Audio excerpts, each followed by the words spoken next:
I went ahead and got a sneak peek. I think you're gonna love this next portion. Oh. I think you're gonna love it. Alright, I guess she's gonna find out what's in here.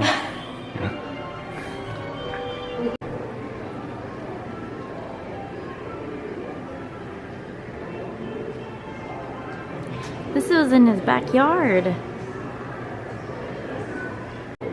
It was in his backyard. So you can see.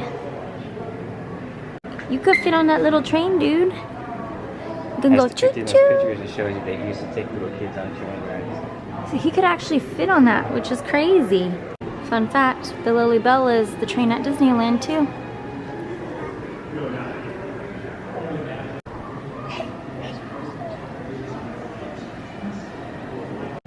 In 1953 is when they proposed the idea of Disneyland.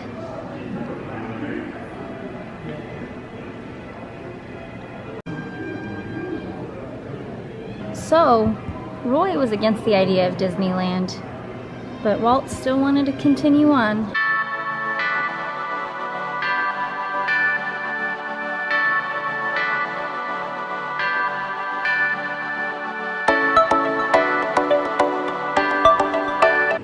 Whoa. The original model, Fantasyland Castle.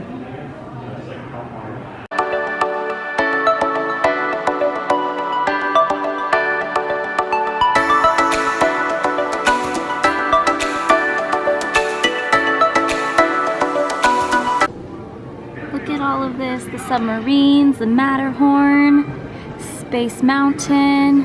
Okay, good. That's closer. I can't. Yeah. Right.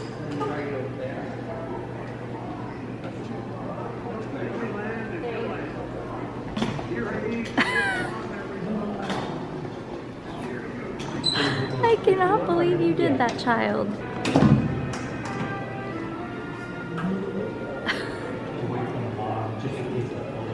Oh, because of you, boy.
Check out all the old school TVs.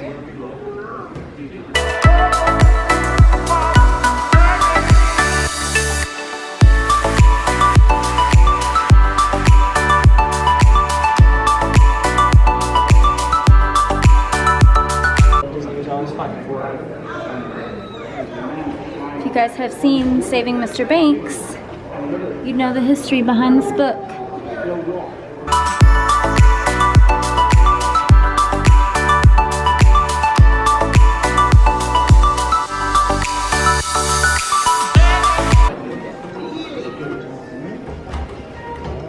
You guys have been to Magic Kingdom.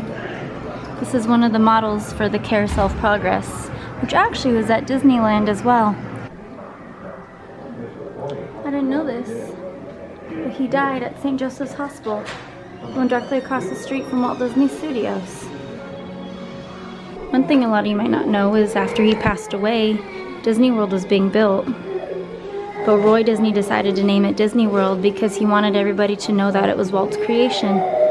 I didn't know this is what Epcot was, but it's an acronym for Experimental Prototype Community of Tomorrow. Huh, I didn't know that.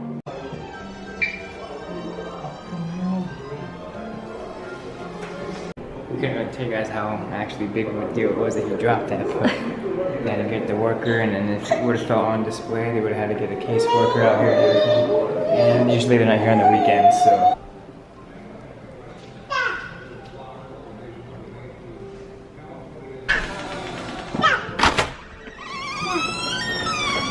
Here's the thing we saw upstairs.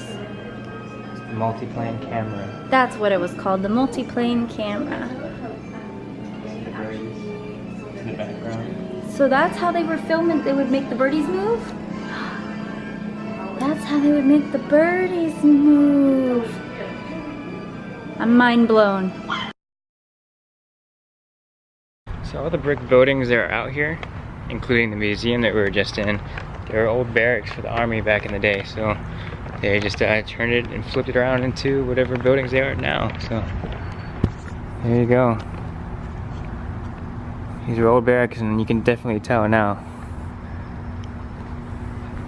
So some piece of information that I had got when I was in there, because you can't really find it online, there's a little bit of black and white. So this museum is the Walt Disney Family Museum, and it is owned by the Walt Disney family. The Walt Disney Company is no longer owned by the Disney family because many years ago, his daughter and her husband was the CEO. His name was Ron Miller, I think. He was the CEO of Disney, and he was removed. And ever since then, his daughter and her husband, they removed themselves from the Disney Company, and now it is owned by a corporation. So it is very money hungry. Doesn't change that I still love Disney, but it's just very money hungry. This museum is owned by the family. It was still kind of expensive, but they had said that they were nonprofit. So what they do is all of the proceeds that they make, it turns around and goes back into charities and after school programs for children. So anyways, I'm gonna show you a great view of the Golden Gate Bridge. So there's actually a couple more things that I wanted to add on to the end of my video. Is that the first one is a volunteer that works for the Family History Museum was telling me that they actually have to get things that the Walt Disney Company has. They actually have to get things on loan from them. Like they actually have to ask to borrow things from the Walt Disney Company that is Walt's history. So that's kind of a little bit crazy to think about. Alright, count that Disney Museum as a success. Hey. What? Thank you for taking me to the museum. Yeah. It's like when you take me to car shows.